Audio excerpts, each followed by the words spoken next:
Hinata sat staring up at the girl before her, in a mix of emotions. She felt mortified that she had been caught spying on the two Uzumakis and the Uchiha. She also was in a bit of pain, due to her fall from the tree and the small burns that marked her clothes and skin where the fire blast had struck her. But more than all of that, she felt fear. The girl in front of her was so intimidating, the aura of malicious glee so bright around her, that had Hinata not been afraid she would have been envious of the display. After all, surely her family would value her more if she could be that intimidating. Unfortunately, she could not look that intimidating, and was currently at the mercy of the girl who could, Azula Uzumaki. Azula had been a fixture in Hinata's mind now for some time.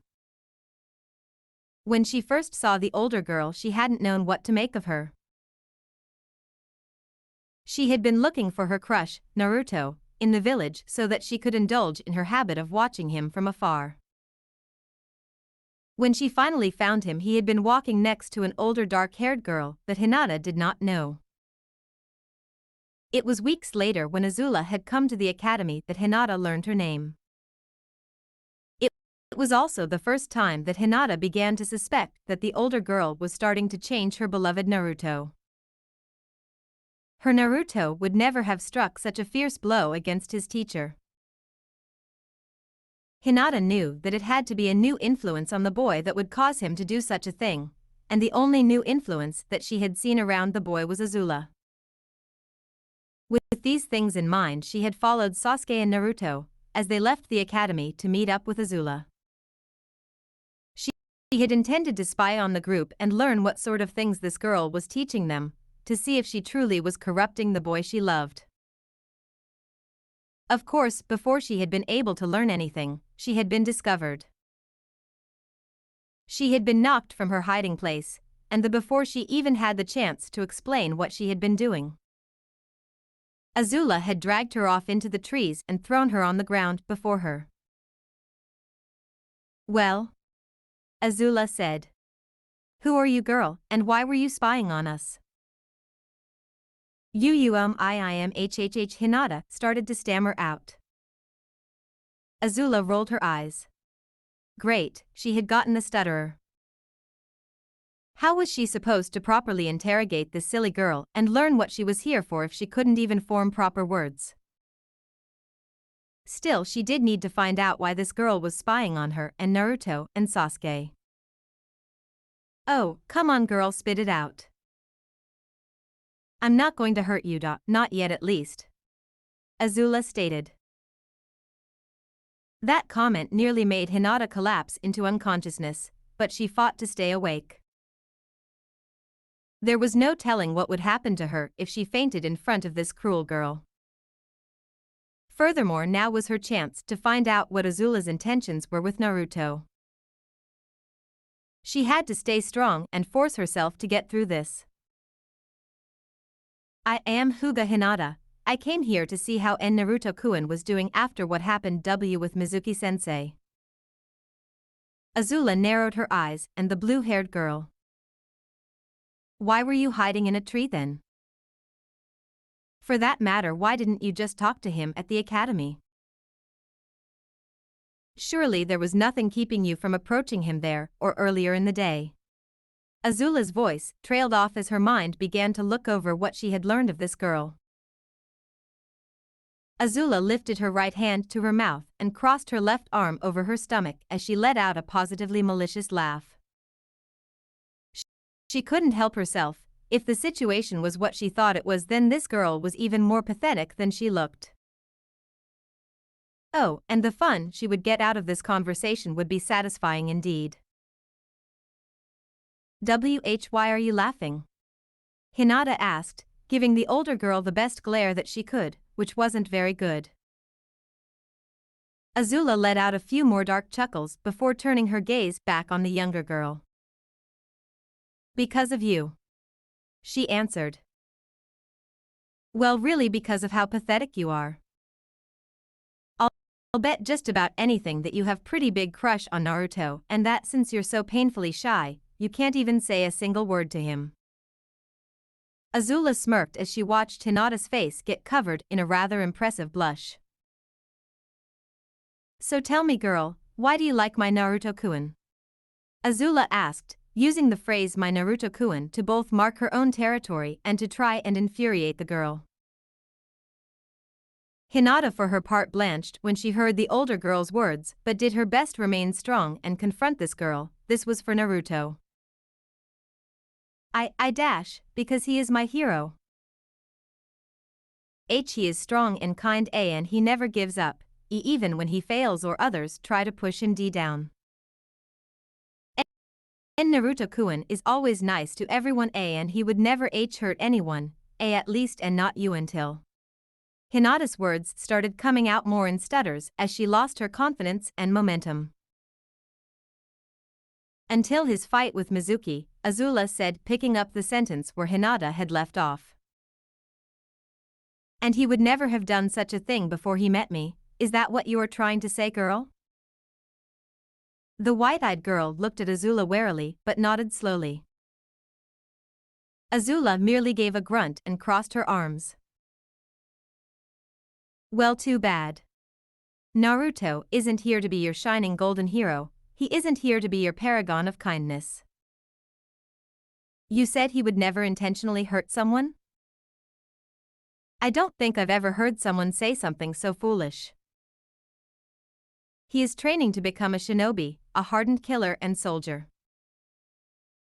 He wants to be the best shinobi he can be, which by definition means he will have to hurt and kill people.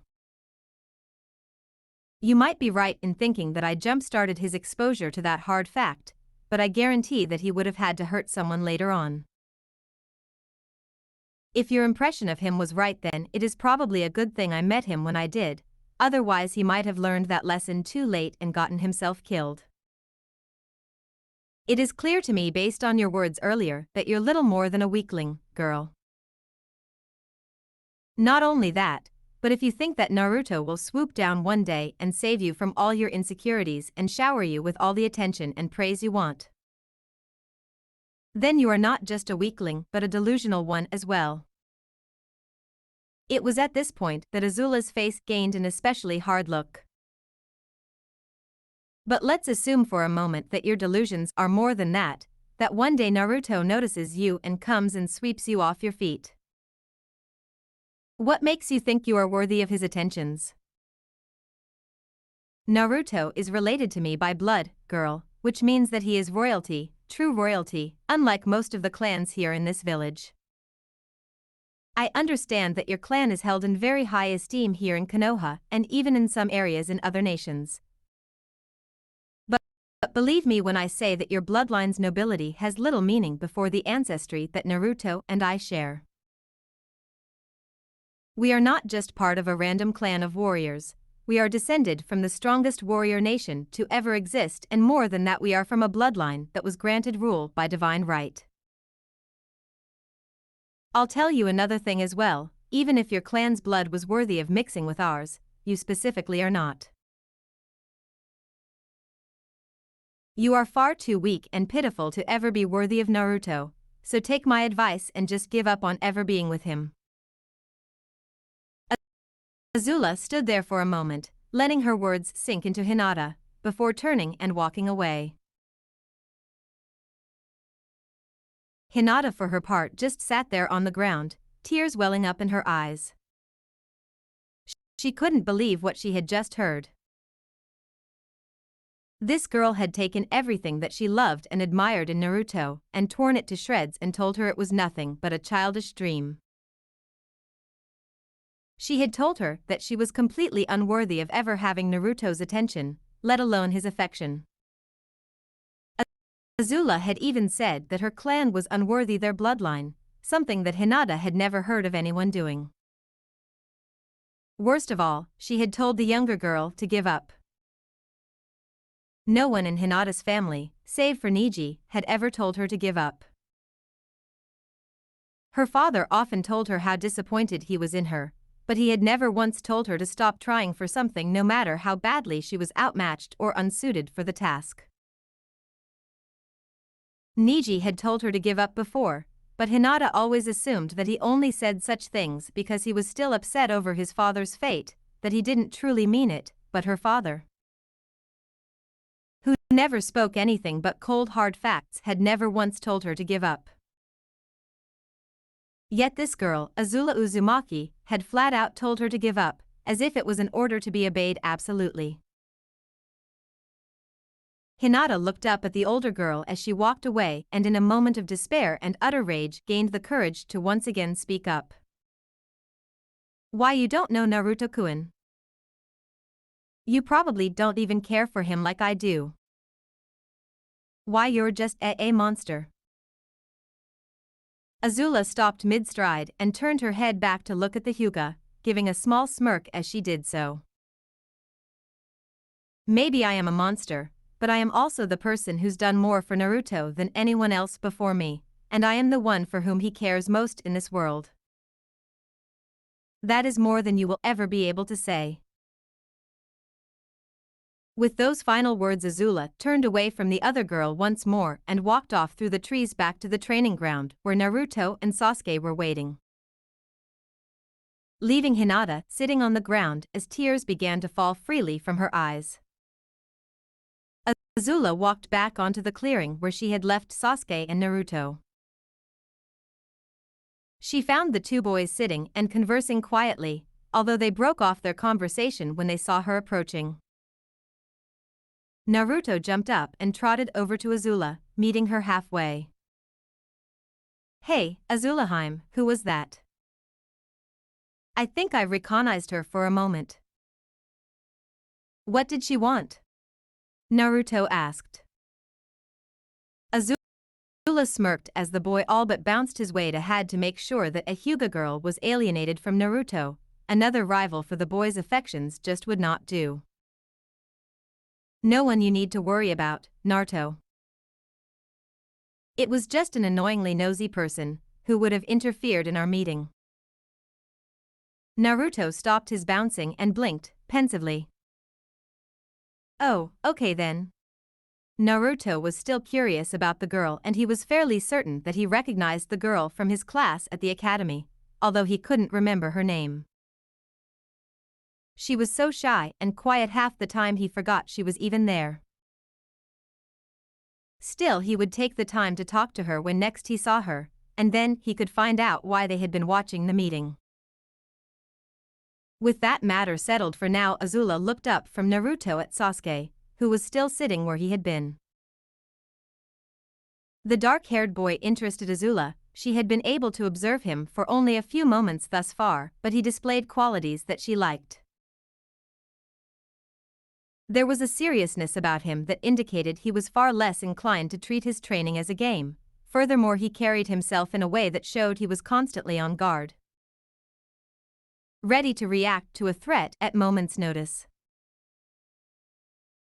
With traits like those, it was little wonder to Azula that the Uchiha was at the top of his class, and with any luck these were qualities that would rub off on Naruto. Perhaps a friendship between the two boys would not be a bad idea after all. Well, now that I have taken care of our uninvited guest, we can get down to the purpose of this meeting, she said, folding her arms and looking at Sasuke. Naruto tells me that you want to begin training with him. Why? From what I have been told, you are the top of your class and always study and train alone. You apparently even gone out of your way to avoid being around your peers when you are not at the academy, so why the sudden urge to train with Naruto? Sasuke met the gaze of the brown-eyed girl with his own coal-colored eyes. He held the stare for a moment before answering. Because he proved himself to be strong. Azula raised an eyebrow at the Uchiha's answer. Oh. Elaborate, please. Sasuke leaned forward and brought his hands together, folding his fingers in front of his face. In his spar with Mizuki-sensei, he managed to catch the man off guard and even wound him. Mizuki-sensei is a chunin, and has far more experience than many in the village. Being a chunin makes him part of the upper echelon of the village's shinobi, most of which are genin. He did not gain that rank by luck. Yet despite his obvious skill and experience, Naruto was able to wound him, accident or not. That mere fact states that Naruto has the potential to very strong. Sasuke took a moment to pause and let the girl consider his words, before continuing. I have a certain goal in life, one that I must achieve before I can do anything else. I have to take revenge on someone powerful. So if I am to accomplish my goal, I will need to be powerful myself. That means I can't spend my time playing and having fun like the other kids in my class do. I have to train and hone my skills to perfection. I'm not against having friends or allies, but I refuse to waste my time on anyone who will slow me down or not take their training seriously. Until now I had assumed Naruto was weak and would therefore slow me down. He has proved me wrong, so I now see a potential ally and equal in him. Azula continued to stare at the younger boy as she thought about his words. Everything he had said was logical and had the ring of truth to it. She didn't know who the boy wanted to kill so badly, and frankly she didn't really care. All that mattered is that it gave Sasuke a drive to succeed. A drive that would very likely spread to Naruto and help him increase his own skill. The more she thought about, the more it became clear that a friendship between Sasuke and Naruto would give more benefits than drawbacks. It was a simple decision then. Very well, I shall allow Naruto to train with you. But keep in mind that neither of us will teach you fire bending. Even if you had the ability to use it, which I doubt you do, it is something that must remain within our family. Sasuke nodded. As I told Naruto before, I understand the need to keep clan techniques hidden from outsiders. Good. Oh, and Naruto? Azula said, turning to face the blonde with a stern look.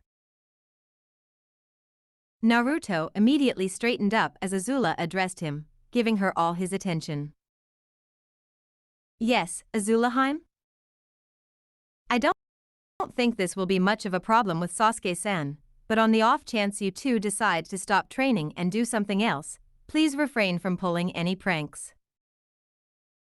You are royalty after all, you need to act like it. The boy frowned for a moment in disappointment, but perked up quickly. You got it, Azulaheim. I won't let you down. I'll be on my best behavior, I promise. Azula relaxed and gave the boy a small smile of approval. I expect nothing less. Now then, I must be off, you two have fun training. Naruto be back at the apartment by sundown. Azula turned away from the two and began walking out of the training area. Wait, Azulaheim, where are you going? Naruto shouted after her. Azula stopped and turned to look back at the blonde. Oh, didn't I tell you? I have a meeting with the police chief today. I'm going to find out if I'll be able to join. Naruto blinked. Oh. Well, good luck. Thank you, Naruto. Remember to be back by sundown. With that, Azula left the two boys alone. The first thing Azula noticed when she entered the police chief's office was the fact that it was incredibly plain. There were no pictures on the wall nor any trophies or awards of excellence. The only decoration was the leaf symbol of Konoha on one wall and a faded red and white fan on the other. There were two filing cabinets in the back of the room near the only window. There was only one chair in the room, which sat behind the desk of the police chief. The second thing Azula noticed was the woman sitting at said desk. She was a stern-looking woman wearing standard attire for shinobi of Jounin rank. She appeared to be in her early 30s but had a few worry lines on her face. There was a deep scar running from her right temple to just above her chin. Her dark black hair was pulled into a ponytail that fell to her shoulders. In the corner of her mouth, she held a small pipe with a steady stream of smoke flowing from it. The woman looked up from the file she was holding in her hands as Azula entered the room. She placed the file off to the side and rested her right arm on the desk in front of her and reached up to grab her pipe with her left hand. She looked at Azula for a long moment, sizing her up, before letting a stream of smoke flow from the corner of her mouth. "You must be Uzumaki Azula," the woman said. "My name is Sarutobi Amaji. I'd say it's nice to meet you, but I'm far too busy to pretend that this is anything more than an annoying distraction from my work. You know, when the Hokage told me he had a potential recruit for me, I wasn't expecting a little girl." Azula felt her anger flare at being called a little girl, but she kept it in check. "I think you'll find that I am more skilled than my age lets on." The woman let out another stream of smoke from her mouth. "That may be, but you're not a shinobi, just a civilian. As such, I have no records as to what your combat proficiency is, or what skills you possess, or how work with others. I don't like not knowing things, girl, especially not when it concerns my own police force. In fact, you could even say I loathe not knowing things. I know everything about my men, even the civilians I have in the force. I know what their names are, how old they are, where they come from. I know who they are married to, who cheating on their spouses with, and what they eat for lunch. I even know when they take a crap. So let's get something out in the open right now. As of right now you are an unknown to me, and that means I don't like you. Without the Hokage's recommendation, I wouldn't even be bothering with you. But he did, so I am. I'm going to give you an evaluation. If you pass, you may join the civilian part of the police. If you fail, I get to kick your scrawny ass out of my building and laugh while I do it. The Hokage trusts my judgment, so I get the final word as to whether you get in or not." Azula narrowed her eyes, almost imperceptibly.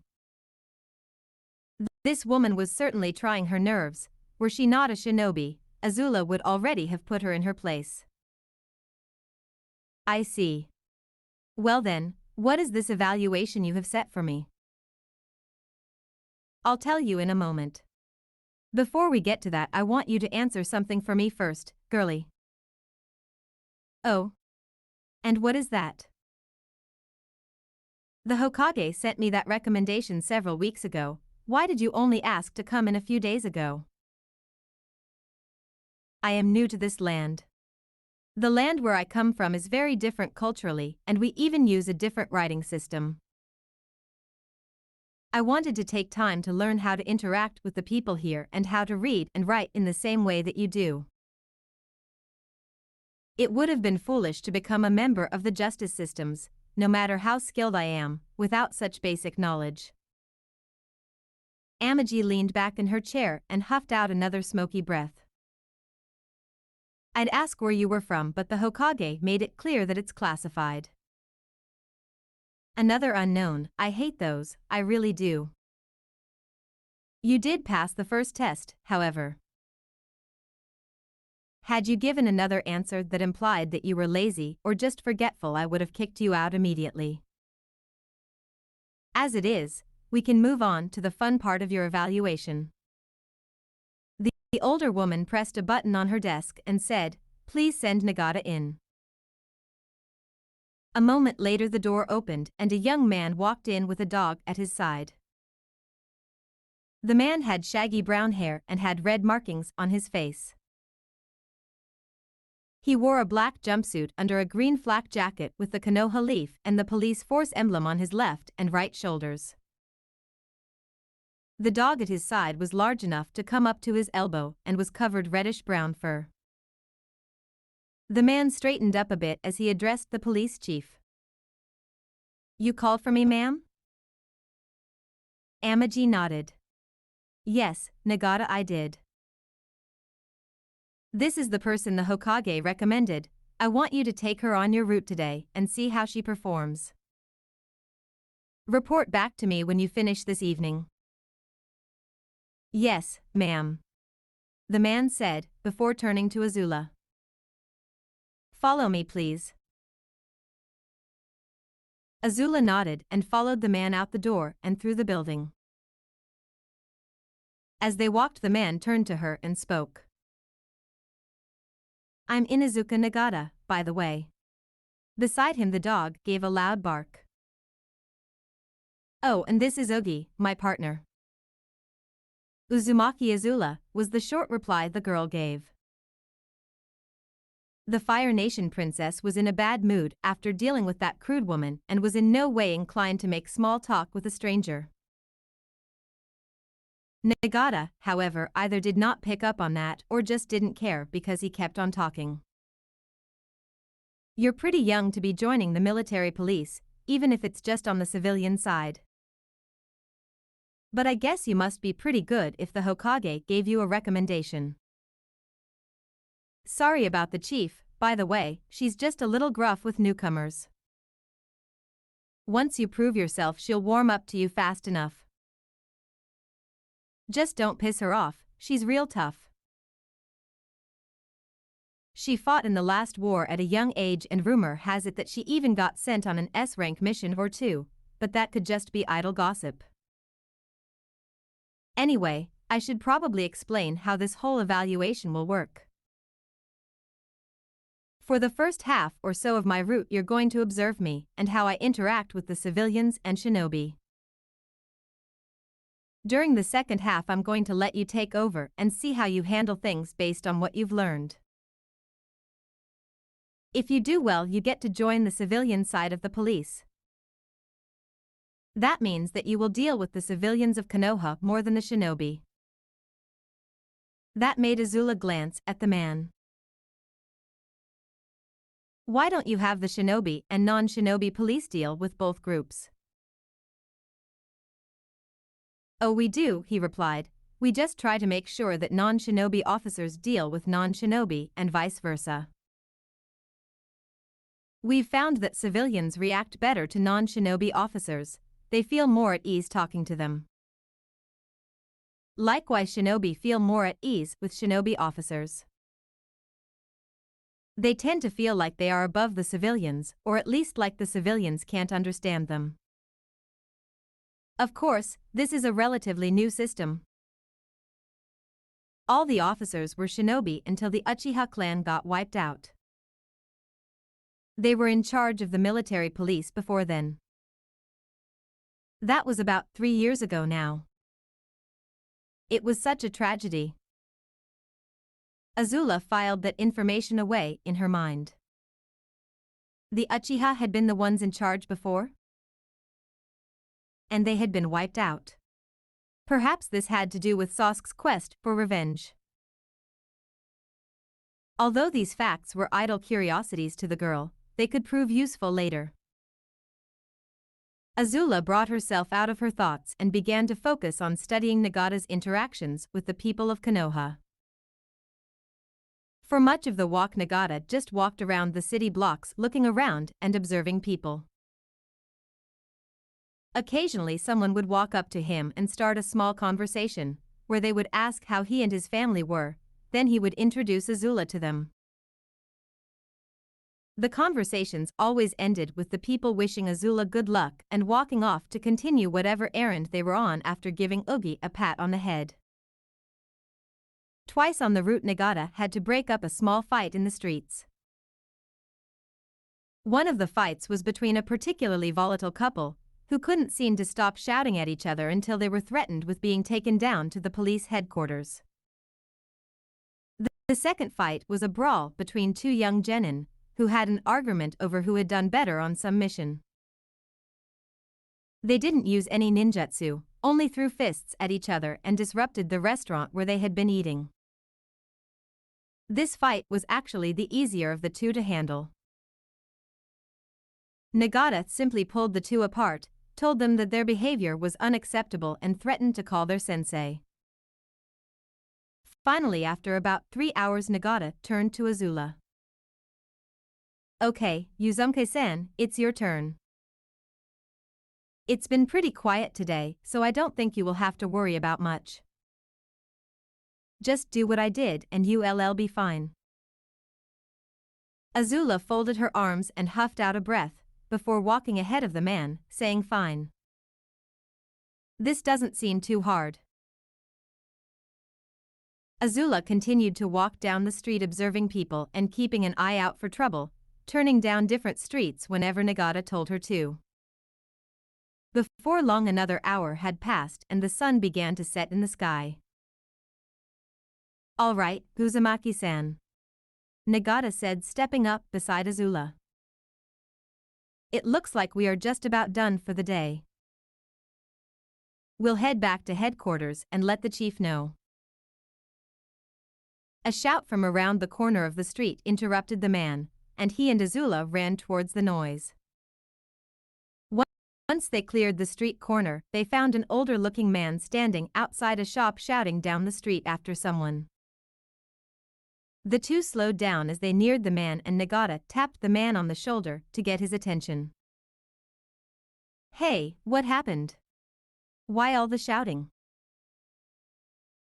The old man turned to look at Nagata with frustration and worry in his eyes, before he recognized Nagata as a member of the military police. "Ah, Shinobi-san!" the old man shouted. "A man just ran out of my store stealing several items. Some of them were explosive tags." Nagata's eyes widened. "Shit," he growled, "sorry Uzumaki-san, but it looks like we'll have to wait a little longer to get back to headquarters. Come on, we have to catch that man." It didn't take long for them to catch up to the would-be thief. He appeared to be a man in his late 30s with graying hair and wearing simple brown shorts and a gray shirt. The would-be thief was all but stumbling through the crowded streets, carrying a small bundle in his arms. Upon seeing He-Man, Nagata shouted out at him. "Hey, stop!" The shout got the man's attention and he turned to look over his shoulder at the two pursuing him. As he did, he lost track of his surroundings and stumbled into the back of a woman who had been walking ahead of him, knocking both her and himself over. The man managed to get to his feet by the time Azula and Nagata were around 20 feet away from him. The man's eyes widened as he saw the military police insignia on Nagata's shoulder and he reached into the bundle he had been carrying and pulled out a small piece of paper. "That's an explosive tag," shouted Nagata, stopping where he was. The thief's face split into a crazed smile. "That's right. And if you or that girl come any closer, I'll set it off and blow everyone on this block to hell." The threat made Nagata tense up. "Damn. Azula, think you can distract him long enough for me to get that tag away from him," he whispered. Azula smirked. "I can do better. Be ready to subdue him." "Hey! What are you two whispering about?" shouted the thief. "Back off already." Azula simply gave the man a smirk, before sliding her left foot forward in a fire-bending move and sending a stream of blue fire towards the man's feet. The jet of azure flame hit the man's legs before he could react and he fell to the ground screaming. As the man fell, Nagata threw a kunai that pierced the explosive tag and pinned to the wall of a building behind the thief. The now disarmed thief began to get up but was stopped when Ogi pounced on him and began growling and baring his teeth at the man. Nagata turned to Azula and gave her a small smile. That was well done. I'm glad you went for his feet and not his hands with that fire, you could have set it off and blown us all away. Well, now we need to get this guy down to headquarters and report back to the chief. Nagata got out a pair of handcuffs with chakra restraining seals on them and placed them on the thief. Once that was done, it was a simple matter of escorting him back to headquarters. On the way there, the man tried to explain that he had only been stealing the shinobi tools because he was desperate. He claimed that bandits outside of Konoha were holding his daughter prisoner and ordered him to get the equipment in exchange for her release. Nagata, for his part, just told the man that he could retell his story back at the military police headquarters and that they judge the legitimacy of his story then. But even if it was true, he would still face punishment. Once the three made it back to the headquarters, Nagata took the man to the cells in the building before taking Azula back to the waiting area outside the police chief's office. Azula sat in the waiting room for a few minutes before Nagata came back out. Okay, Azula. The chief is ready for you now. I'm heading down to the interrogation area to deal with our friend. With that said, the Inuzuka walked off down the hallway. Azula stood up and once again entered the police chief's office. When she walked in the door, she saw that the Sarutobi woman was standing at the back of the room, looking at the lone window in the room. So I'm told you did rather well on the test. You handled the situation with the explosive tag well, what's more, you showed an ability to work with others. I guess you really are worth my time after all. Well then, welcome the military police of Konoha. You will be joining the civilian branch as a junior officer, Amaji said as she turned to look at Azula. Azula gave the older woman a small smirk of triumph. Thank you, ma'am. I'm glad that I was able to display my skill. If Amaji heard the gloating in Azula's tone, she ignored it. The police chief just turned to sit in her chair before continuing with the conversation. I'll assign you a partner tomorrow, but for now let's get some details down on what you will be doing. You will first and foremost protect the peace of the village. You, as part of the civilian branch, will be dealing mostly with other civilians. You may be called to assist in detaining or arresting unruly shinobi, should members of the shinobi branch require assistance and believe you capable of rendering it. Furthermore, you will be called to act as a supplementary soldier should the village be attacked. This means that you will mostly be in charge of escorting civilians to safety and aiding shinobi where and when you can. However, because this is quite a hazardous occupation, especially for a civilian, you do receive a substantial amount of money for your paycheck. Speaking of which, here you go. Amaji finished her sentence while holding out a small paper envelope to Azula. Azula took the envelope and opened it. Inside were several Rio notes. After taking a moment to observe the numbers on the notes, Azula's eyes widened. That was indeed a substantial amount of money. That's your first paycheck, Uzumaki. You will get one every month as long as you are part of my police force. Well, I think that's enough for tonight. Be here tomorrow at noon to meet your partner. Dismissed. As Azula left the building, she couldn't help but feel a little giddy. Now she was making this much money a month, she could begin taking steps to increase the manner in which she and Naruto lived and bring them closer to a level of comfort that she was more used to.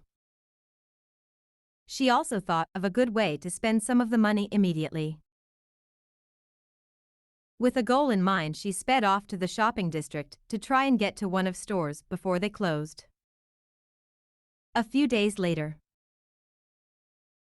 When Naruto woke up in the morning, the first thing he noticed is that Azula wasn't there. He guessed that she was probably changing out of her pajamas and decided to get dressed himself. Once he had clothed himself, he exited the room and entered the dining area where he saw Azula sitting at the table. In front of her on the table was a rather large box. "Azulaheim, what's that?" he asked. Azula smiled at him before standing up and bringing the box over to him. "This, Naruto, is your birthday present." Naruto blinked. He had forgotten it was his birthday.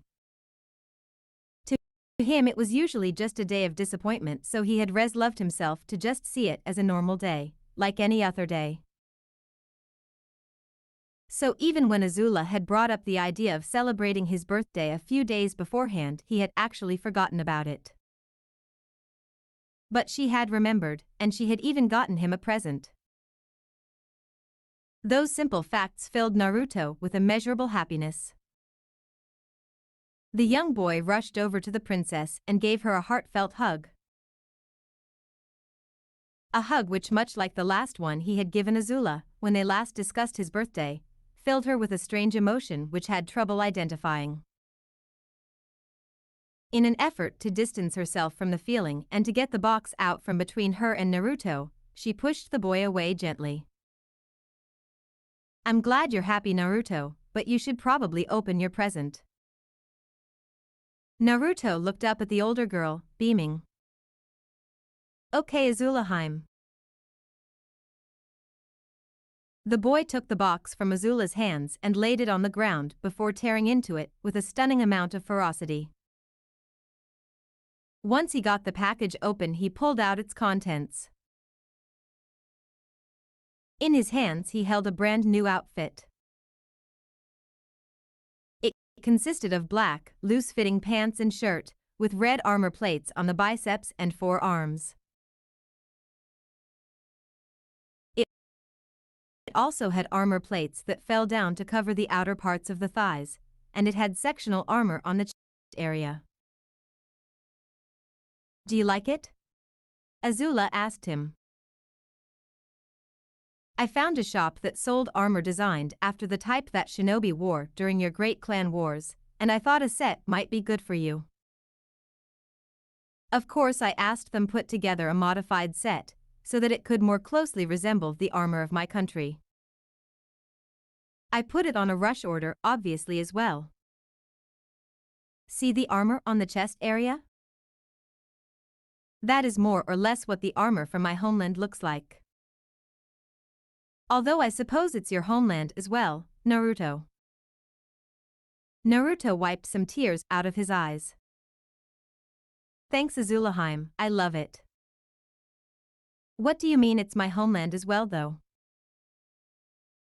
"Well, it should be fairly obvious," the girl stated. "You and I are family, no matter how distant.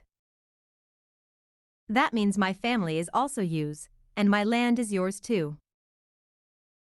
You will always be as welcome there as you are here, if not more so." Naruto stood up and gave Azula another hug, this one lasting longer and seeming to be more intense than the last. "Thanks, Azulaheim. All of this, means a lot to me. Thank you so much for being here for me, for caring for me." Azula was overwhelmed by the uncon emotion once more, but she fought it down again. "No problem, Naruto. That is what family is for after all." Hinata looked up from her pillow when she heard the knock on her door. Her face was stained with dry tears, as it had been for the last few days. She had been locked in her room ever since her encounter with Azula. She had told her father that she had felt ill and had done a decent job of convincing him that she was. In truth, she just wanted to be alone. Her door opened and Hayashi Hyuga stepped into the girl's room. He looked at her with worry in his eyes. Contrary to popular belief, Hayashi did love his eldest daughter. He loved her more than life itself, but she was born a Hyuga. What was more, she was born into the main family and was destined to be head of clan when she reached adulthood. That meant that had an unsealed Byakugan, something that other nations would do anything to get their hands on. She had already been kidnapped once when she a toddler, a fact that proved to Hayashi that he could not always protect his little girl, even in the confines of his own home. So she must therefore be able to protect herself. That was why he was so hard on her, and why he always pushed her to train. He wished he let her live a peaceful life, but they lived in a cruel world of assassins and soldiers, and the only to keep her safe was to make her one of the assassins. Hinata, he spoke, his deep voice filling the room. It is time for you to come train. You have been in your room for nearly a week now. I know you were not really sick, but I left you alone because I understand the need for solitude on occasion. But now it is time to resume your studies. Hinata nodded meekly and slowly slid out of her bed. Yes, father. I understand. Once she was up, she followed him through the compound to the dojo. There she found her cousin waiting for them. So she was to fight Niji again, was she? This would probably end in disappointment for everyone then. She was capable of beating some of the other branch children, but she had never once beaten Niji. Hinata entered the sparring ring with her cousin and gave him the customary bow between opponents, as he did the same. As the two bowed their heads near each other, she heard Niji whisper to her. You should just surrender soon, Hinata-sama. It's clear you have been in no state to spar, give up quickly and save us both some time. As the two straightened up and took their fighting stances, Niji's words rang in her mind. Give up, give up, give up. Yet even as the words repeated themselves, they changed from her cousin's voice into that of Uzumaki Azula's. You will never be worthy of Naruto. Give up. That girl was a monster, through and through. There was nothing good about her at all, and yet, she was the one who held Naruto's attention. She was the one who held his affection. Naruto had never even noticed Hinata. Not for all her admiration or kindness. But he did notice and care for that cruel girl, and that filled Hinata with something she wasn't used to feeling. Rage, pure undiluted rage. It was an anger white-hot and blinding in its intensity. She deserved Naruto's attention, his affection, not that monster, and she would have it. Hinata swore to herself then, that by any means necessary she would get Naruto's affection and love. His admiration would belong to her, and her alone, and if she couldn't get that by being kind and quiet, then it was time for a change. And what better time to make a change than here in this room, sparring against her cousin who always mocked her. As the match began, Hinata came at Niji with everything she could muster. The small girl could not match her cousin's innate skill in the Juken style, but she more than made up it with passion and ferocity. But in the end she saw it was a losing battle, she could not hold off Niji for very long. But instead of giving up, she came up with a plan. Hinata blocked one of Niji's palm strikes and then purposefully exposed a minor weak point on her right side.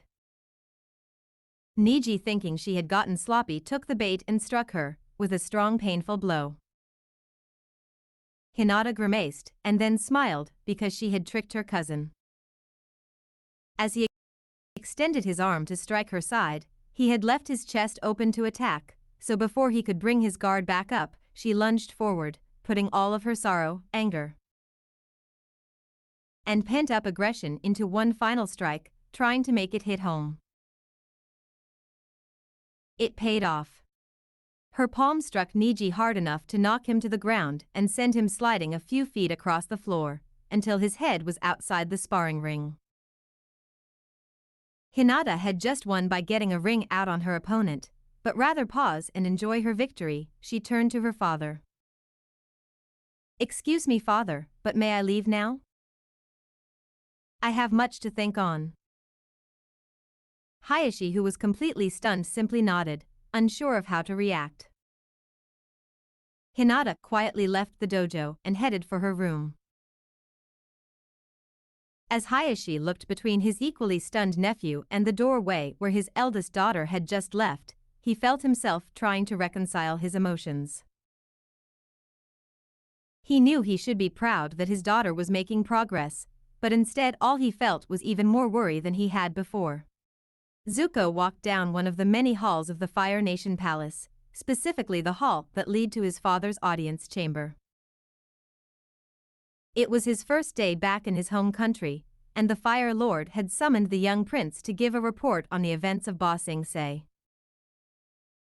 Needless to say, Zuko was feeling rather nervous. This audience would decide his fate, whether he would be welcomed back by his father or if he would be banished yet again, or worse, killed outright.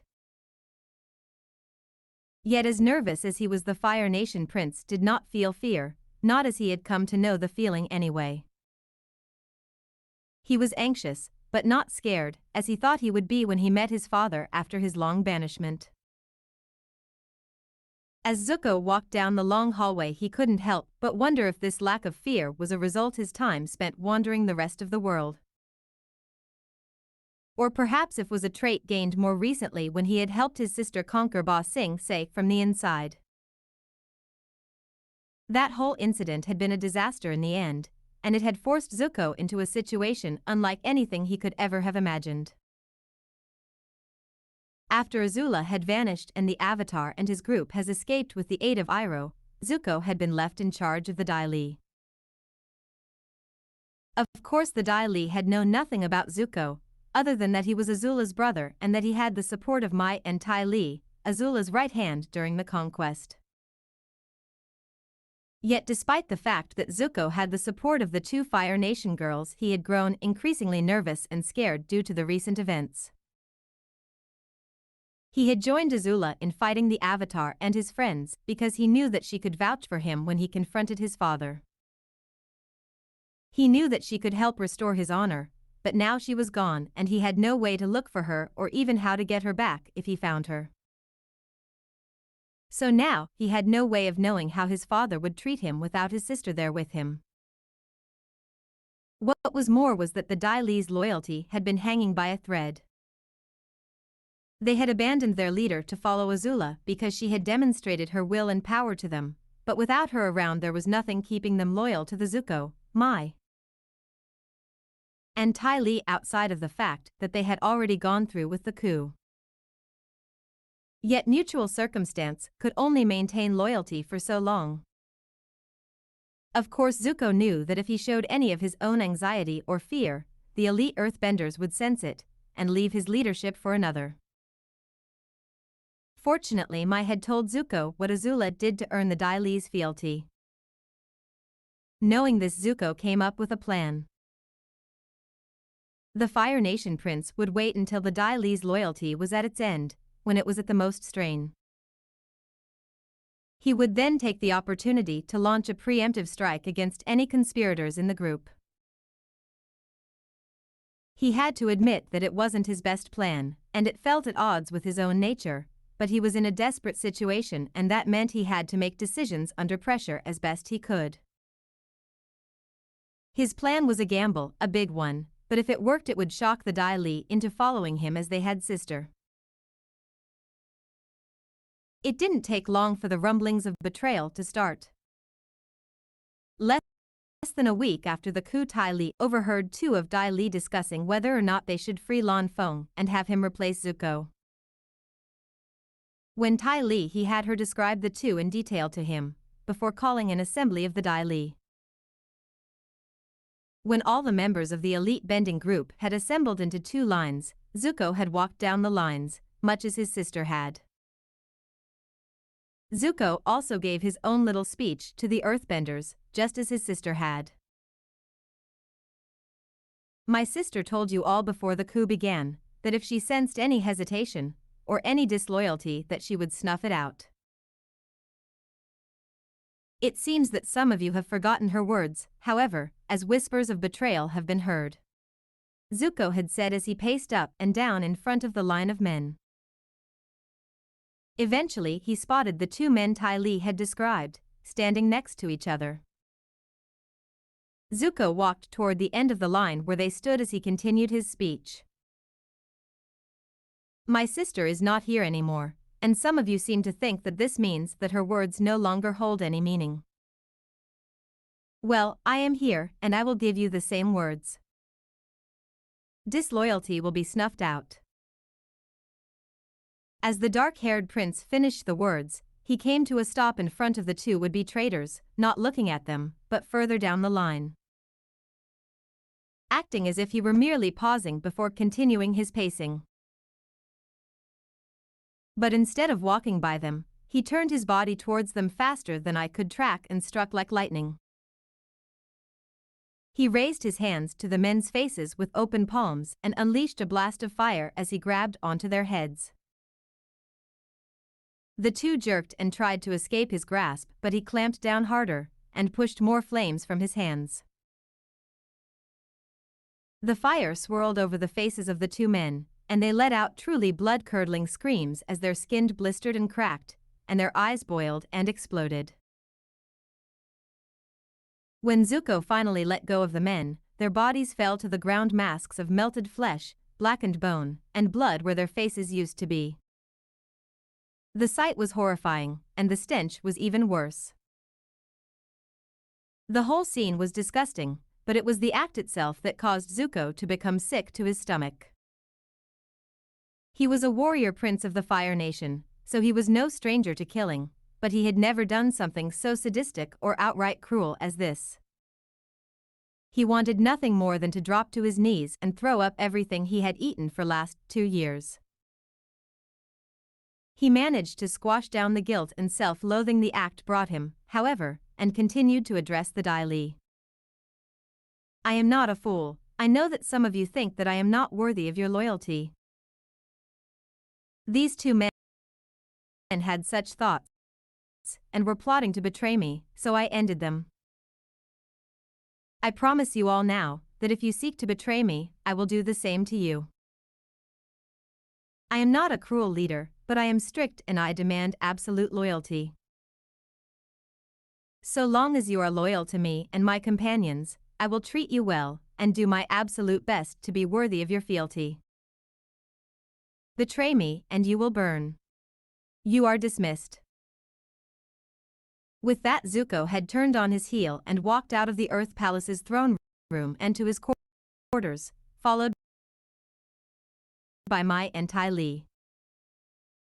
Once he had made it to his room, he rushed to the toilet and emptied his stomach. When he finished throwing up, he turned around to see Mai standing behind him, leaning against his door. Are you all right? She asked, concern evident in her voice. What do you think? I just killed 2 men, in the most brutal way I could possibly think of, all to make a point, he snapped. When he saw the hurt look on her face, he sighed. I'm sorry, I shouldn't yell at you. It's not your fault. It's just that what did to those men felt so wrong, like it wasn't me doing it, bust some twisted version of me. I understand. The dark-haired girl said. You're feeling guilty. But you did what you did, for a reason. If you don't secure the loyalty of the Dai Li, they will betray and go back to Lan Feng. That would result in us getting either captured or killed. I know what you did wasn't something you enjoyed. But it was necessary. The girl came forward and grabbed his hand, pulling him down with her as she sat on his bed. As the two sat there, she pulled him into a hug. The two stayed like that for the rest of the night, one seeking to console the boy she loved, and the other trying to forgive him. The gamble had paid off apparently, because none of the Dai Li showed any signs of betrayal again. Indeed, they seemed to follow orders with greater speed and enthusiasm than they had before. Once the Fire Nation army rolled in a few days later, the Dai Li even asked to be allowed to follow Zuko back to the capital and act as his personal bodyguard. When the Fire Nation generals that had come to take over command of the city walked into the Earth Kingdom's palace, they must have thought the sight before them was incredibly strange. They had come expecting Princess Azula to be in charge, ready to hand the city over to them. Instead, they found the disgraced Prince Zuko sitting on the Earth throne, and Tai Li at his side, and a bodyguard of Dai Li all around him. Zuko shook the memories from mind as he reached the end of the hall. He had to concentrate on the moment at hand. He had to focus on the meeting with his father. He stopped in front of the large double doors that led into the audience chamber and took a deep breath. As he exhaled, he opened the doors and walked into the chamber beyond. The room looked exactly as he remembered it. It was large, supported by great pillars ornately carved with fire and dragons. The only light in the room came from the fire that surrounded the Fire Lords, causing shadows to flicker and dance all around the room. And of course there was the Fire Lord himself, the man whose very presence was as much a part of the room as the walls and ceiling. He appeared as little more than a silhouette looming up on the dais, the dancing light of the flames hiding his face from view. Zuko walked forward until he was only a short distance from the dais and knelt before the Fire Lord. As he bowed, he heard the Fire Lord's voice, his father's voice. "Welcome home, Prince Zuko." Zuko finally allowed himself to look up at the man before him. "Thank you, father. You seem to have changed your fortunes in life. When last I saw you, you were a sniveling boy. Now you are an accomplished warrior, who has delivered the impenetrable city of the Earth Kingdom to me. You even seem to have gained yourself some formidable bodyguards. I must say that I was quite surprised to hear that you helped your sister in her conquest of Ba Sing Se." Ozai said. "I thought for certain that you would act against her and betray our nation as your uncle did." "I only did what I thought was right, father." As you should, my son. That being said, I find myself troubled over the news of your sister's disappearance. I've read the reports of what you said happened in the caverns beneath Ba Sing Se, and it seems almost too outlandish to believe. Some of my generals think that you concocted the whole story as a way to eliminate your sister without being punished. Zuko's eyes widened in surprise. He couldn't let his father think that he had been the one to cause Azula's disappearance. "I would never do." "Silence." The Fire Lord snapped, cutting off Zuko's words. "The loss of your sister is a serious blow to our family's strength as well as that of our nation, but there is nothing to be done about it now. As things stand, I do not think the generals are correct in assuming your guilt. You have never shown such tendencies before, and you have the support of Mai and Tai Li, both of whom are from respectable families as well as Azula's companions. Even if you had done away with your sister, I would still welcome you back to the capital. After all, your sister was a supremely skilled firebender, and if you were able to take her down and gain the support of her allies, it would only prove that you are made of sterner stuff than I believed you to be." Zuko was unsure of how to respond, so he remained silent. The Fire Lord rose from where he sat and walked down the dais to stand before his kneeling son. The older man reached down with one hand and put it on Zuko's shoulder. "I am proud to call you my son, Prince Zuko. You may hold your head high knowing that you have restored your honor." The Fire Nation prince had to fight back the emotions that the sentence stirred within him. For years now he had longed to return to his home, to walk the streets of the capital without being shamed. For longer than that, for his entire life, he had wanted his father to be proud of him. Now he had accomplished both of those things. He felt so utterly happy and relieved that he wondered if this was all a dream. He looked up into the eyes of the man standing before him and smiled. "Thank you, Father." 2 years later. Kanahagakure. Irika Yumino stood in the Hokage's office, holding a list of the year's team placements for the graduating students. The Hokage himself was standing to the side of his desk, looking out the window and smoking his pipe, waiting to answer any questions that Irika might have. "Hokage-sama, forgive me, but you can't be serious.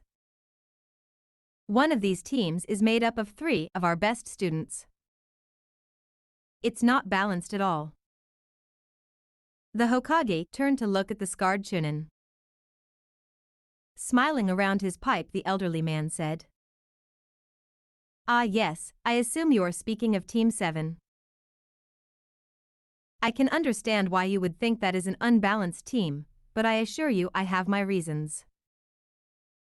Truth be told, placing the genin with the lowest scores with the best was always very situational. It was a way to salvage the lowest scoring person by having them learn from and beside the top 2 students. The hope was that they would rise to the level of their teammates. That being said, the lowest scoring person of this year is not all that far behind the others, at least not in the group that we actually expect to pass the secondary exams. So with that being the case, there is no need to put the least talented with the most talented. Instead, we can focus on what sort of teams we want to form. Team 7 in this case is being made with the idea of being the heavy hitters of our forces, a sort of mobile siege weapon. They will be a super heavy assault team, the likes of which we haven't seen since the Sannin were a team. Irika blinked. "But Hokage-sama, I thought that the Sannin were a result of the balanced team structure, with Tsunade and Orochimaru being the top 2 students and Jiraiya the lowest scoring student." The Hokage gave a small chuckle in response to Irika's confusion.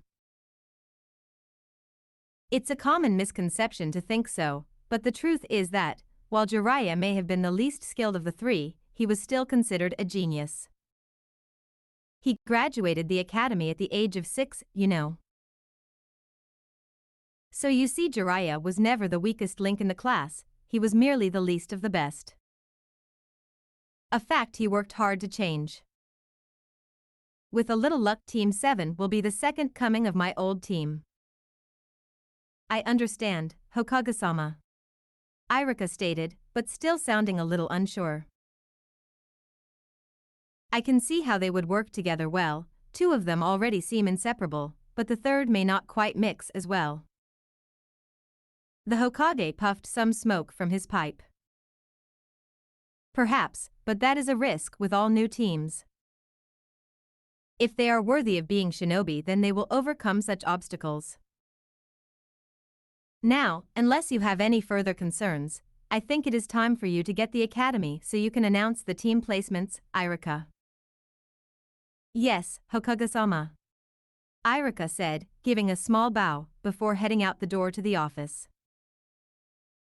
As the Chunin made his way down to the street and headed towards the academy, he looked at the list of teams once again. Team 7, consisting of Uchiha Sasuke, Uzumaki Naruto, and Hyuga Hinata. It was a bold choice for team members, a gamble to be sure, but the Hokage was right. If it paid off, it would be a nigh unstoppable force. Looking at the names, Irika couldn't help but think about how the 3 students had changed over the last few years. Sasuke had become more open and sociable after becoming friends with the blonde Uzumaki.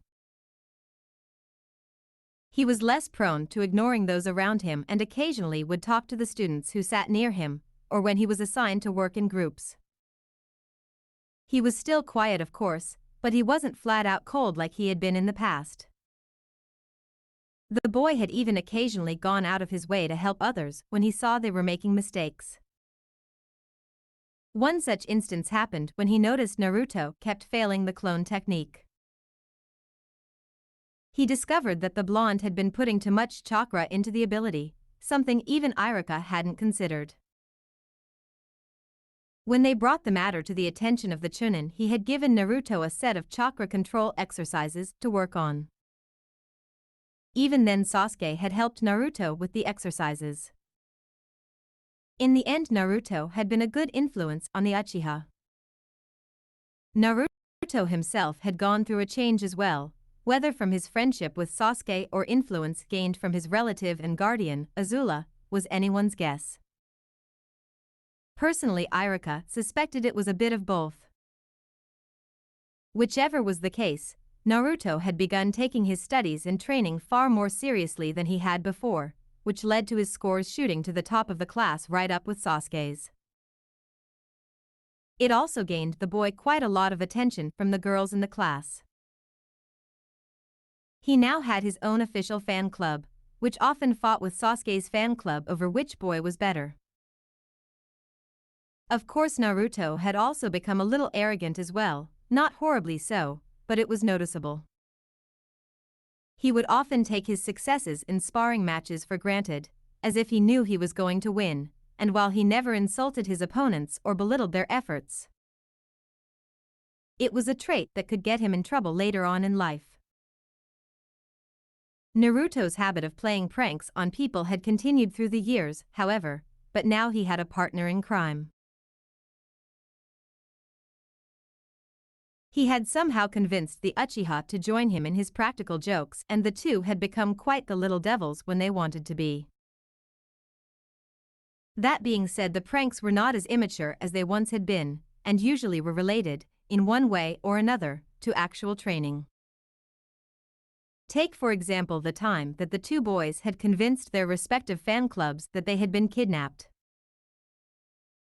just to see if they could manipulate large groups of people with planted evidence and suggestions. It worked. Needless to say that Konoha remembered the incident as a day of horror.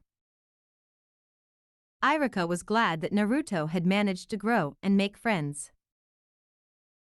He had always been so lonely in previous years. After the incident with Mizuki, he had been afraid that the other children would shun him, but after befriending Sasuke, the boy became rather popular. Of course, it helped that Mizuki hadn't been permanently injured by the incident. He had a nasty scar on his face, and his voice was a little raspy, but other than that he was fine.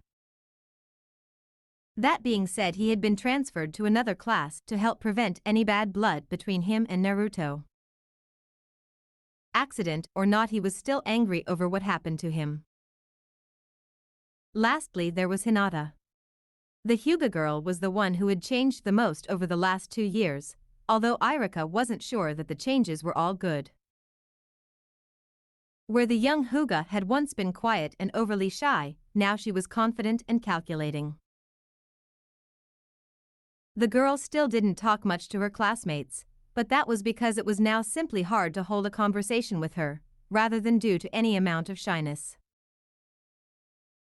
Still, the girl had made a few friends among her classmates, most notably Aburim Shino, with whom she often shared a comfortable silence.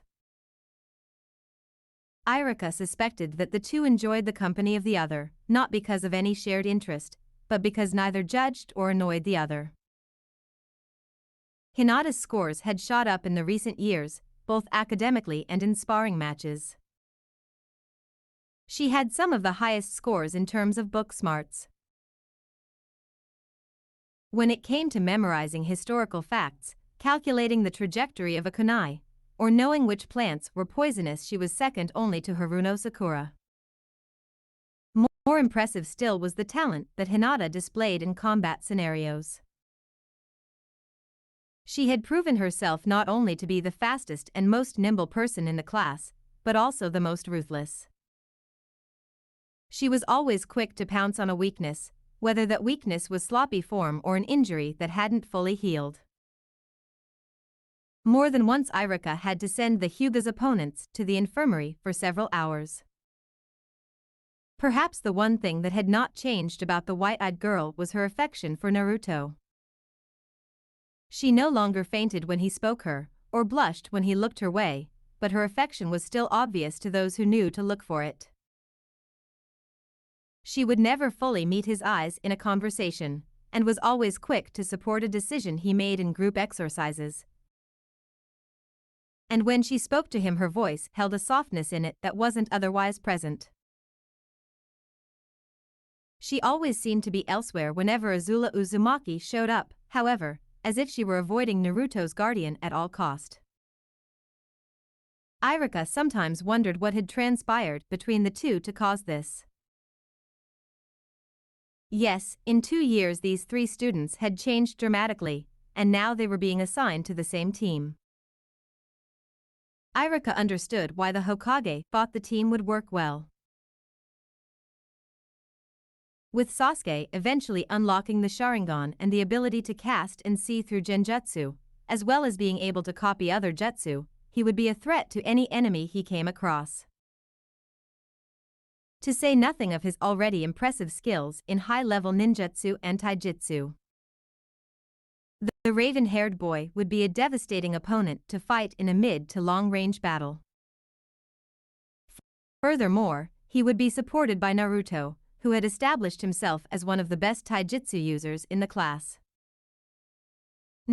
Not only that, but Naruto's ability to bend fire made him a terrifying enemy to face at mid to close range.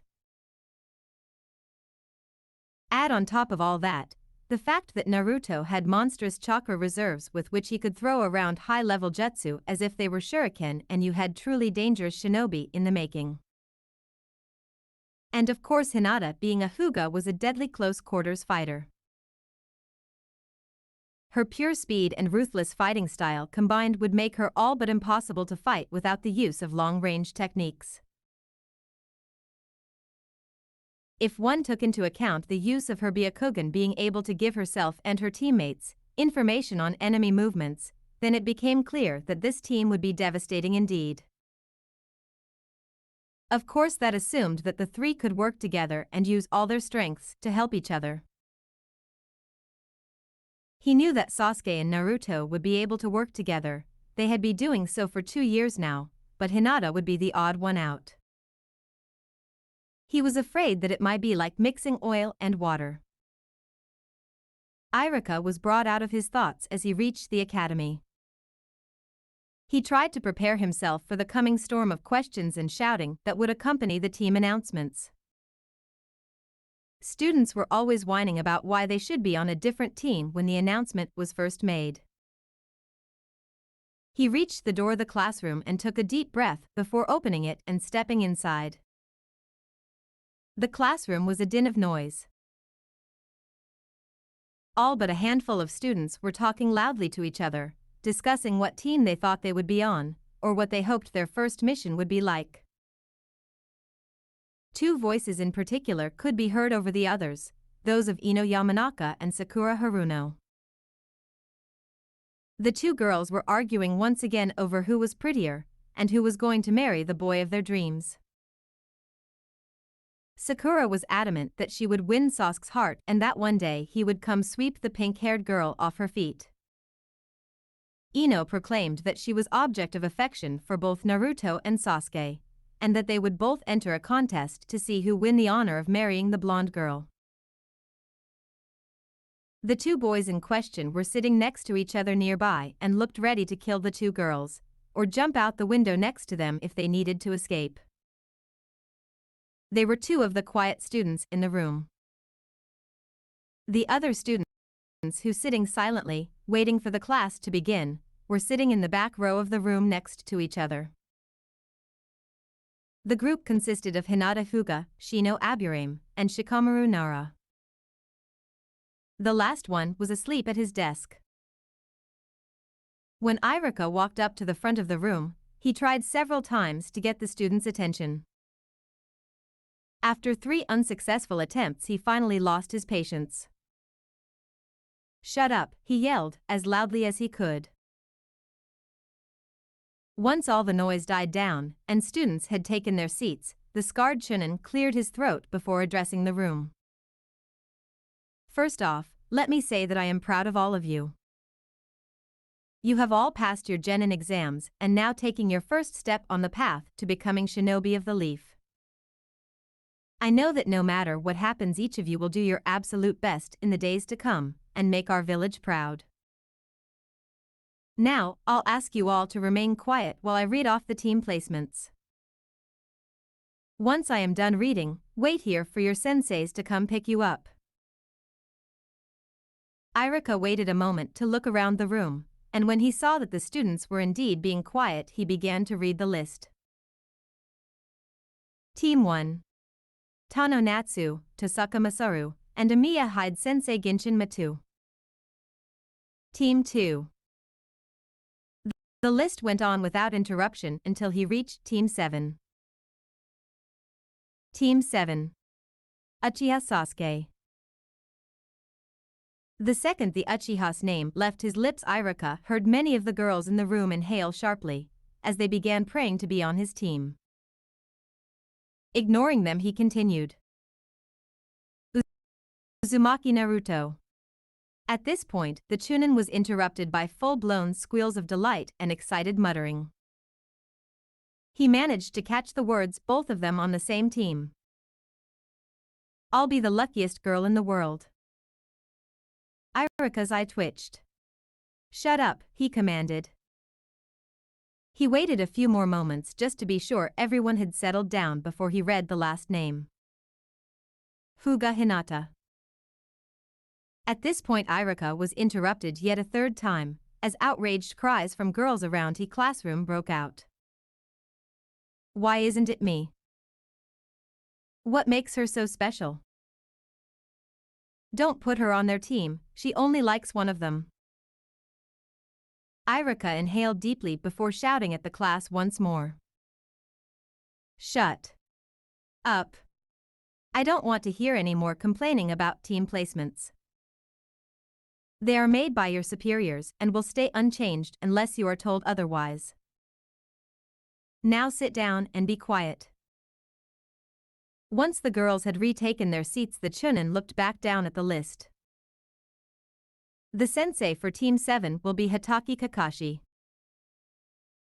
The rest of the teams were read off without as much commotion, although there were a few discontented grumbles. Once he had announced the last of the teams, Irika left the classroom and headed home for a much-needed vacation before he began teaching a new class the next week. As soon as Irika left classroom, burst into activity as various genin wandered over to their teammates and talked to each other as they waited for their senseis to arrive.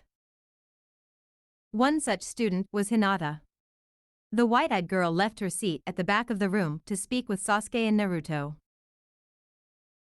The two boys looked over at her as she approached them, each with a different expression.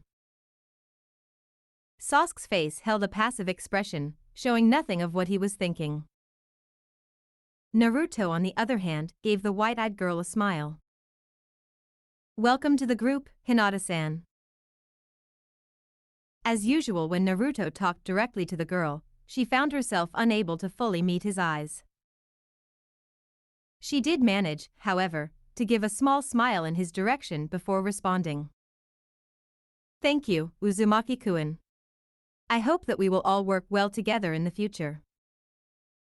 I think we will. The blonde Uzumaki said.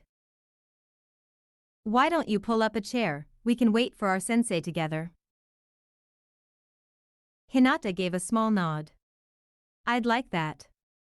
So the girl sat down in a seat directly behind the two, and began waiting for their sensei.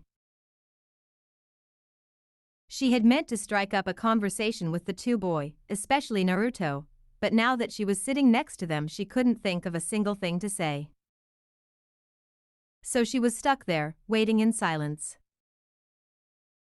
Eventually, the minutes turned to hours, and as the last of the other teams were picked up by their senseis, it became clear that Team 7's Jounin sensei was late. Very late. Still, the three continued to sit there waiting. Another hour passed, and Naruto jumped out of his seat. That is it. I can't stand it anymore. I am so pulling a prank on this guy to show him not to be late. Of course, no sooner had the blonde made the declaration and headed towards the door when it opened. There standing in the doorway was a tall silver-haired man, wearing the standard jounin outfit, consisting of blue jumpsuit and green flak jacket. One of the man's eyes was covered by his headband and his lower face was covered by a mask. Naruto stopped in his tracks and blinked at the man. Are you our sensei? He asked, seemingly off balance by the man's sudden appearance. That's right. The man said, giving the three genin what could only be described as a nice smile. Meet me on the roof in 5 minutes. With that, the silver-haired man vanished in a flicker. Naruto sat there for a moment, his eye twitching, before taking a deep breath. Come on guys, might as well go meet him. Even if I just want to burn his pants off. Sasuke and Hinata got up and followed the blonde up the stairs to the roof. Kakashi took a moment to observe each of the three would-be genin as they arrived on the roof. The first one to arrive was Naruto. Kakashi had to admit he was surprised at how much the boy had changed in the 2 years, not just in attitude but in appearance.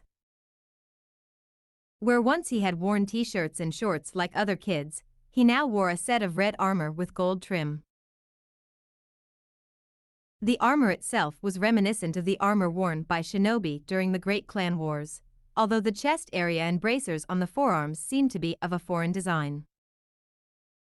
He also now sported a black-clothed Hitayate on his forehead.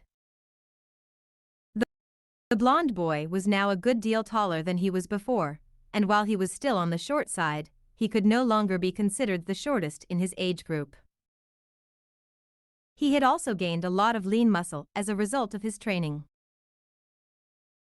His blonde hair was now longer than it had been in previous years, and the spiky locks now fell down to just above his jawline. Next was the Hyuga girl. She had changed in appearance as well in the last years.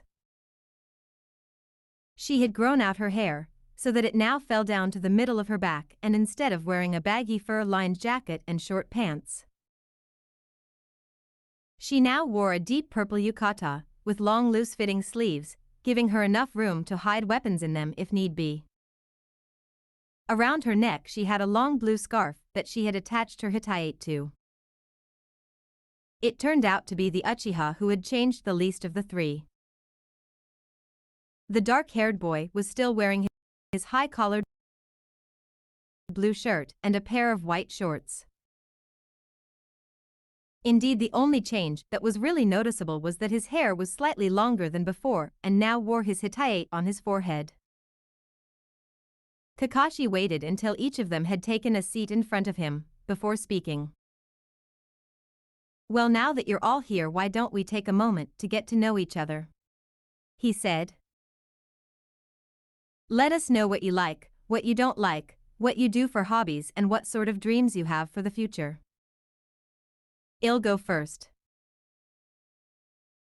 Kakashi sat still for a moment as if deep in thought before saying, My name is Hitaki Kakashi. I like some things, dislike others. My hobbies include various activities. And my dream for the future is, well, I don't feel like telling you. The self-introduction, or lack thereof, earned the silver-haired jounin glares from his students. He ignored the looks he was getting and gave the group an eye smile before pointing at Naruto. You go next. Naruto perked up a little as he introduced himself. My name is Uzumaki Naruto. I like perfecting my firebending, spending time with Azula and Sasuke, and eating ramen. I dislike being alone and seeing others being alone. My hobbies include training with Azula and Sasuke. My dream for the future is to become a strong shinobi and to be a husband for Azula. Kakashi noticed that when Naruto mentioned his dream, something dark flashed over Hinata's face. It was only for a split second, but it was there. That was certainly something to keep an eye on. Putting the thought in the back of his mind, he pointed towards Sasuke and said, "You next." The young Uchiha leaned forward so as to rest his chin on his interlocked fingers. "My name is Uchiha Sasuke. I like training with Naruto and Azula. I dislike traitors and weaklings. My hobbies include training and developing skills I will need in the field. My dream, no my ambition, is to kill a certain man." The boy had turned out better than expected, all things considered. He still had quite an obsession with killing his brother, but really who could blame him? Fortunately, it seemed that his friendship with Naruto had helped him heal and steered him towards a better path. If he wanted to kill his brother, that was fine, as long as it didn't cause problems for his teammates. Kakashi had no issues with it. "And last but not least, your turn, Hyuga-san." The girl sat a little straighter and seemed to compose herself before beginning her own introduction. "My name is Hyuga Hinata. My likes are those who are strong but don't use their power to toy with others. I also like a certain someone. My dislikes are a certain girl who lies and tricks her way into the hearts of others, and those who use their power to manipulate and oppress others without need. My hobbies are training with my family and spending time with my sister. My dream for the future, well, I actually have two. I want to eliminate the caged bird seal within my family and save someone I know from another." Kakashi made a mental note of how, for the slightest fraction of a moment, the girl's eyes flicked over to Naruto when she mentioned her dream. He would have to keep an eye on this one and find out what her issue with Naruto and Azula was. He could only hope it wouldn't cause future problems. Well, that about sums things up for now. Meet me at Training Ground 7 tomorrow at 7:30. For your genin test. The three students blinked at him. Sensei," Naruto said. "We already passed our genin test. That's kinda why we're here." Kakashi gave the boy an eye smile. "No, you passed the primary exam. The one designed to weed out those with no hope of becoming shinobi. Now you have to pass my test. Fun fact, no team I've had has ever passed my test. Good luck." With that said, the Jounin vanished in a puff of smoke, leaving three very confused and frustrated genin behind. The three sat there for a moment, each with varying expressions of frustration and annoyance on their faces. "Well, that was annoying," Naruto said, breaking the brief silence. "What do you guys think this test of his will entail?" he asked, turning to look at his teammates. "It's probably going to be an examination of our combative skills," Sasuke said, standing up as he did so. "He probably wants to make sure we're up to snuff so that he won't have to baby us during missions." The other two took a moment to consider the Uchiha's statement before Hinata shook her head. "I'm not sure that's it, at least not entirely. I agree that he probably wants to evaluate our skills in combat, but I am certain there's another level to it. He said that he had never passed any of his other teams. No one who graduates the academy is incompetent in combat. Some people are better in direct conflicts than others, but no one who graduates is entirely unprepared for the dangers of a mission. No, I think he wants to see something else from us." "Huh, I never would have thought about it like that," Naruto said, scratching the side of his face. Well, whatever this test involves, I'm sure we'll pass. We are the top graduating students in our class after all. I just hope that Kakashi-sensei isn't 3 hours late like he was this time. As the blonde Uzumaki finished the statement, his face took on a horrified expression. Oh no. We've been here way later than we're supposed to be. He shouted and ran to the edge of the balcony before hopping over the railing and onto the shingled roof below. Sasuke ran to the railing after him. Wait, Naruto, where are you going? He shouted as the blonde jumped to the roof of another building. I told Azula I would be home an hour or two after I got my class assignment. If I'm any later, she'll be really angry with me. He shouted back towards the Uchiha before jumping off the roof he was on and down to street level. Damn it. Sasuke said, rubbing the back of his head and turning back to face Hinata. That idiot always freaks out when Azula is involved. He does anything he can to make her happy. It's like he thinks she hung the moon and star. The Uchiha's voice trailed off as he caught sight of Hinata's face. The Hyuga girl was standing there, with her bangs covering her eyes, and her mouth turned down into an angry frown. For a moment, just a moment, Sasuke swore he could see lighting striking behind the girl. So Hinata, want to go discuss strategies for tomorrow's test? The Uchiha asked, trying to hide how uncomfortable he suddenly felt. No thank you, Uchiha-san.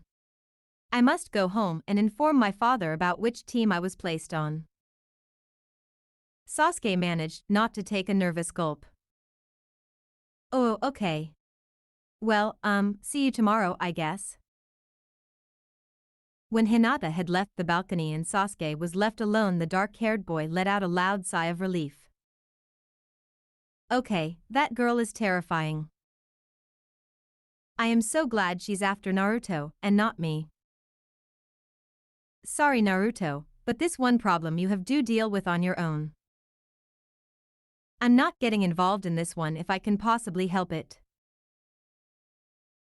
Sasuke jumped off the roof and headed towards his own home, making sure to avoid crossing paths with the angry Hyuga. When Naruto entered his apartment, he found Azula sitting on one of the chairs in the living area. The Fire Nation princess had gone through some changes over the 2 years she had been in Konoha. She had grown a little taller than she was before, and her body had filled out some, giving her a few more curves. She'd gotten in the habit of letting her hair fall down around her shoulders, instead of always having it done up in the royal bun. She figured that no one here recognized the significance of the bun, and it was more comfortable to let her hair hang freely, so she saw no point in keeping the old hairstyle. She had also managed to acquire a set of loose-fitting robes that were a deep maroon color with golden trim, which she often wore both off and on duty as a civilian officer. Perhaps the most noticeable change was in the way she held herself, though. When she had first arrived in Konoha, she had always had a tense look about her, as if she were ready for enemies to jump out and attack her at any moment, and her face had held a severe look. That was quite frightening to some. Now, however, she had a more relaxed posture. She still held the alertness of a honed warrior, but she no longer seemed to always expect trouble. Her face, while still holding a stern look to it, now held a softness that wasn't there before, and she tended to smile a little more than she used to. The dark-haired girl looked up as he opened the door, giving Naruto a look at the expression on her face. She was annoyed. You're late, Azula commented. You were supposed to be here 2 hours ago so that we could go get ramen to celebrate your graduation. Naruto chuckled nervously. I know, Azula. I'm sorry, I really am. To be fair, it's not my fault that I was late. You see, my sensei didn't show up until 3 hours after he was supposed to. So I had to wait for him, and then we had a short team meeting. I rushed home as fast as I could though. Very well, I forgive you. Now hurry up, I had a long day on patrol and I want ramen to help me relax. The Fire Nation princess said as she stood up and walked by him. Naruto held the door for her and locked it once she was outside. He had to walk quickly to keep pace with the older girl as they headed to Ichiraku's. When the two arrived, they were greeted by Ayam. Hey, welcome you too. Congratulations on passing the Genin exams and getting onto a team, Naruto-kun. Naruto smiled brightly at the brown-haired ramen chef. Thanks, Nei-chan. Now then, what would you two like? Ayam asked. I'll have a miso ramen, the blonde said ecclesiastically. 2 please. Came Azula's reply. The brown-haired girl smiled at them. Coming right up. As the ramen chef went to go prepare their meals, Azula turned to Naruto. So tell me about your team. The blonde gave the older girl a smile. I think it's going to be a good team. I mean, they put me and Sasuke together on it, so that's a good thing. Azula nodded. I expected as much. You and Sasuke have been training together constantly for years now. You understand each other's fighting styles and your tendencies in combat. Splitting up a partnership like that would be foolish on the part of your superiors. But that's only 2 of you. Who is the 3rd member of your team? Before he could answer, however, Ayam brought their bowls of ramen out, and the two began digging into the food, as only Uzumaki could. As Naruto finished his first bowl, he turned back to Azula to answer her question. Oh, it's Fuga Hinata. I think you've met her before. She was the 3rd highest ranking student in our class, so she's pretty good. The blonde turned to begin eating the 2nd bowl of ramen that Ayam had just brought him, so he missed the dark look that flashed over Azula's face. I see, well, it certainly sounds like a strong group. The dark-haired girl said. I think so. The younger boy said around a mouthful of noodles. Although our sensei said that we have to pass some sort of test tomorrow before we can officially become genin. He said that the first test we passed was just a way to weed out those with no hope of passing. Azula gave a nod in understanding. That makes sense. It's better to sort out those who have no talent first, and then sort out those who are ready for actual combat from those who still need more training. Even so, I am confident that you will pass the test. You were the 2nd best student in your class, and you have unparalleled skill in firebending. The girl's praise made the younger boy all but glow with happiness. Thanks, Azulaheim. I won't disappoint you. I know you won't, Naruto. The girl said, smirking a little. You never do. The two spent the rest of the evening eating ramen until the sun set, at which point they headed back to their apartment and crawled into bed. The two were still sharing the same bed even after Azula having earned enough money to get a new one. The dark-haired girl had come to the conclusion that because she intended to marry Naruto eventually anyway, that they might as well sleep in the same room. It would help them get comfortable with each other and would lead to them growing even close as time went on. Also, saving money on the bed meant it could be spent elsewhere. For example, clothes and ramen. Of course, another reason that factored in on the decision, although Azula would never admit it, was that Naruto made a very comfortable body pillow to snuggle up to at night. Naruto woke up earlier than usual the next morning and went through his morning ritual of prying Azula off of him, without waking her up. After managing to escape the girl's grasp, he made himself a small breakfast and went through a few of his fire-bending exercises in order to keep his skills honed. Once he was done going through the warm-ups, he headed down to Training Ground 7. The training ground was made up of a small field with a creek running through it. It held 3 wooden posts in the center of the field and had a decent amount of trees running along the edges. As Naruto approached the center of the field, he saw that Sasuke was already there, leaning against the center post.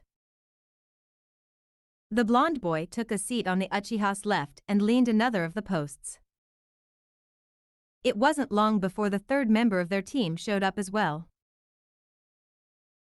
Hinata exchanged a polite greeting with both the boys and then sat down next to Naruto, as they waited for Kakashi to arrive.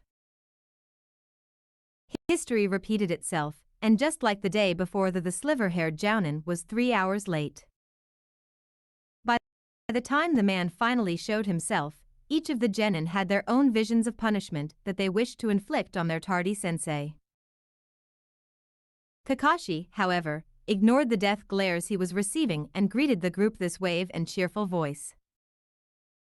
"Hello there, my cute students. It's good to see that you all showed up. That should be our line, sensei," Naruto said, a deadpan expression on his face. "I was beginning to think you forgot about us." Despite the mask on his face, Kakashi managed to convey an expression of mock hurt. "Me? Forget my own students? I'm hurt that you would even suggest such a thing. No, I am late because I had to go all the way around town to avoid a black cat." Naruto's eye twitched. "Sensei, I'm going to hurt you." Kakashi gave the blonde an eye smile. "Well, that's rather mean, but it does bring me to the subject of today's meeting. I mentioned that you will all be taking a test. Well, here it is." The reached into a pouch on his him and brought out a small alarm clock and a set of bells. "I am going to set this for an hour. During that time, each of you must get one of these bells from me. If you do not, I will fail you, and you will spend another year at the academy. Oh, and one more thing, if you hope to. At me with the intent to kill. Time starts now." The man pushed a button on top of the alarm clock, and all 3 genin disappeared from sight. "Well," he said. "At least they have the stealth part down." Then he pulled out a little orange book and began to read. Hinata was laying under some bushes watching Kakashi. She had her Byakugan active so that she could keep track of both him and her teammates, so she saw Naruto making his was over to her long before he reached her. When he was within earshot, she called out to him in a whisper. "What is it, Uzumaki-kun?" The boy seemed surprised that she noticed him at first, but quickly regained his composure. "Oh, right, you have the Byakugan, so you probably saw me coming. Anyway, Sasuke and I are forming a plan and we figured you should be part of it. Follow me, and I'll lead to where we are meeting." The girl nodded in affirmation and followed the boy through the trees and shrubbery, each being careful not to give their position away. When they finally got to where Sasuke was waiting for them, the 3 gathered in a circle. "Good, you found her," Sasuke said. Turning to Hinata, he said, "Naruto and I have been thinking, and there is no way that any of us can take on a Jounin by ourselves. It's better for us to work together and try to get the bells from him and then decide who gets them." The Hyuga nodded. "I agree. I assume that you have a plan then?" The dark-haired boy nodded. "We do. Naruto and I have trained together for a long time now and we know each other's moves pretty well. I'll cover him with long-range fire jutsu so he can get into range for his bending to work. That being said, we were hoping you could assist him in his assault. We need someone who can be a threat to his flank. If you two can get in close and keep him occupied, I can get closer. Once I've done so, I can use some of my more powerful techniques and we can wear him down so we can get the bells. That is a sound plan. I will help as best I can. Thanks, Hinata-san. Naruto said, giving her a smile.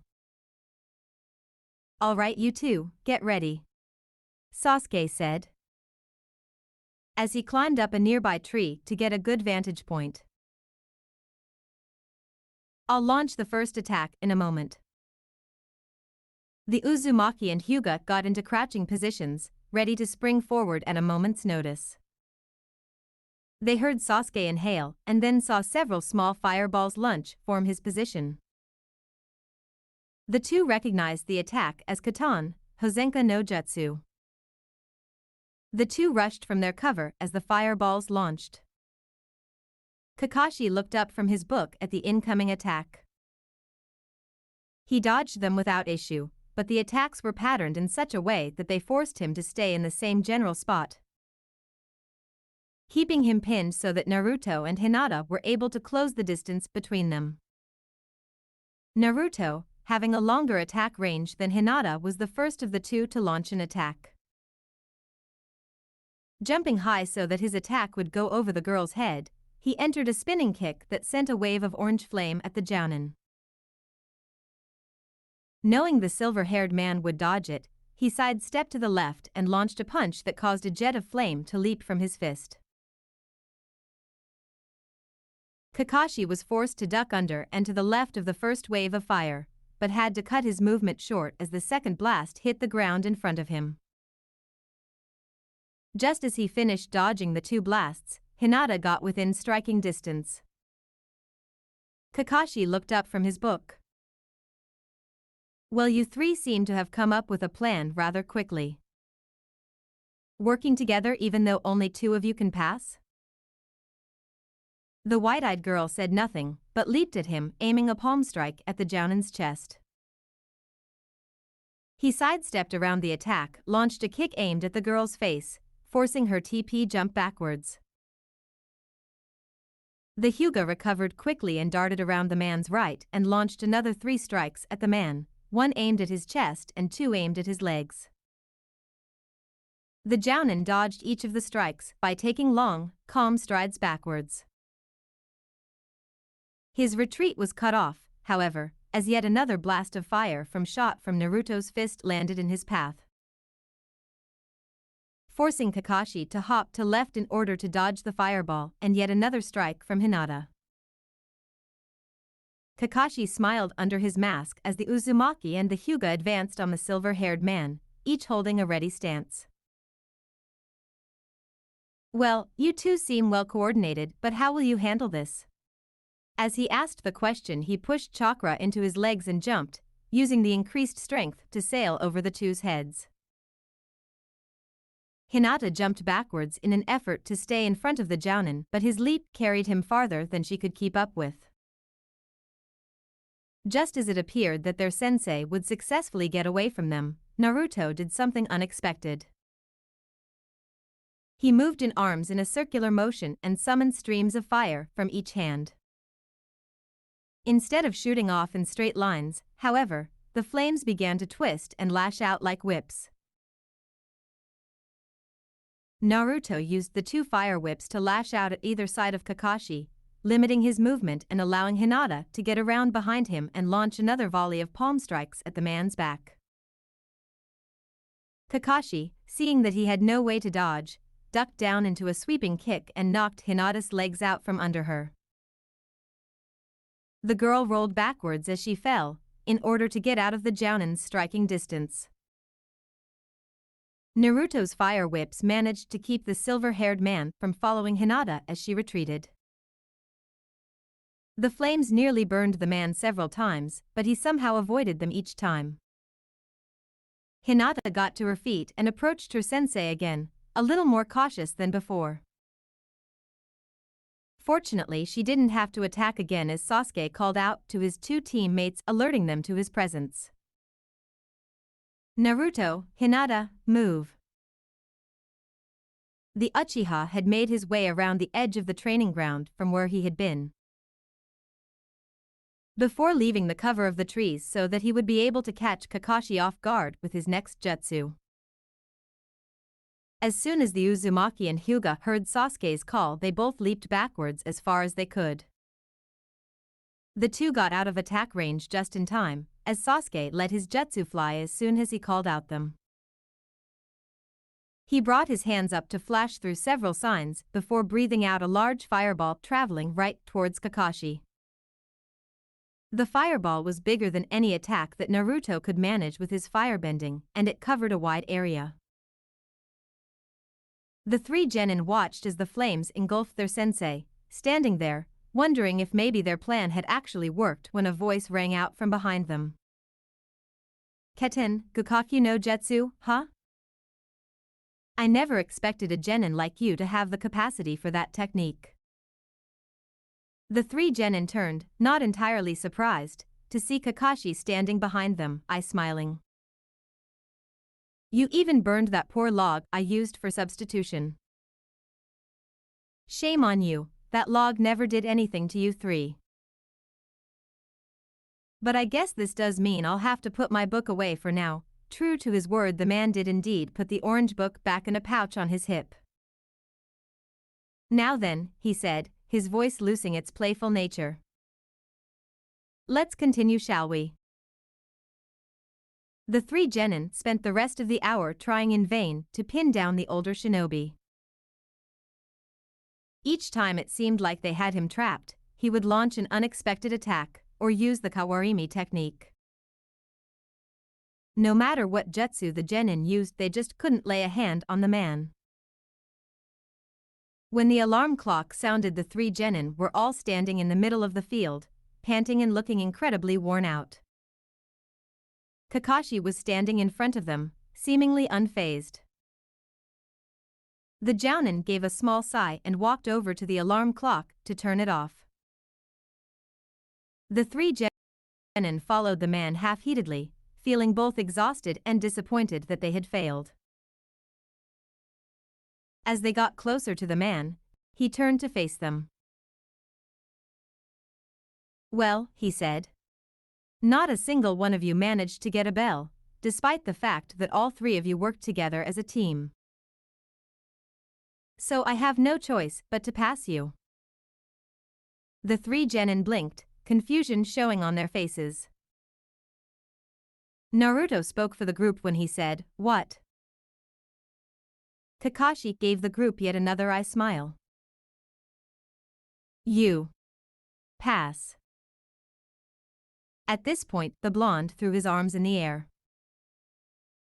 That's it, I give up trying to understand your logic. The sliver-haired man chuckled.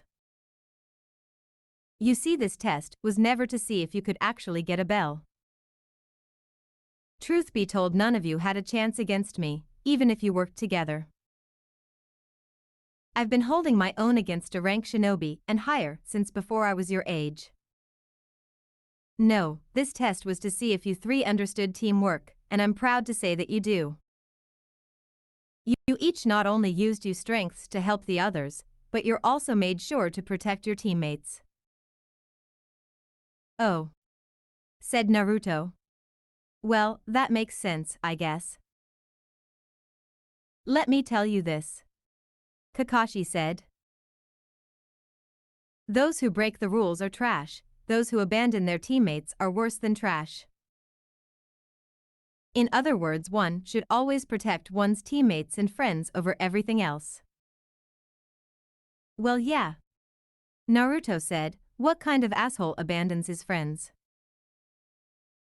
I agree, Sasuke said. It's stupid to allow your allies to get hurt, especially ones you care about. Hinata nodded in agreement.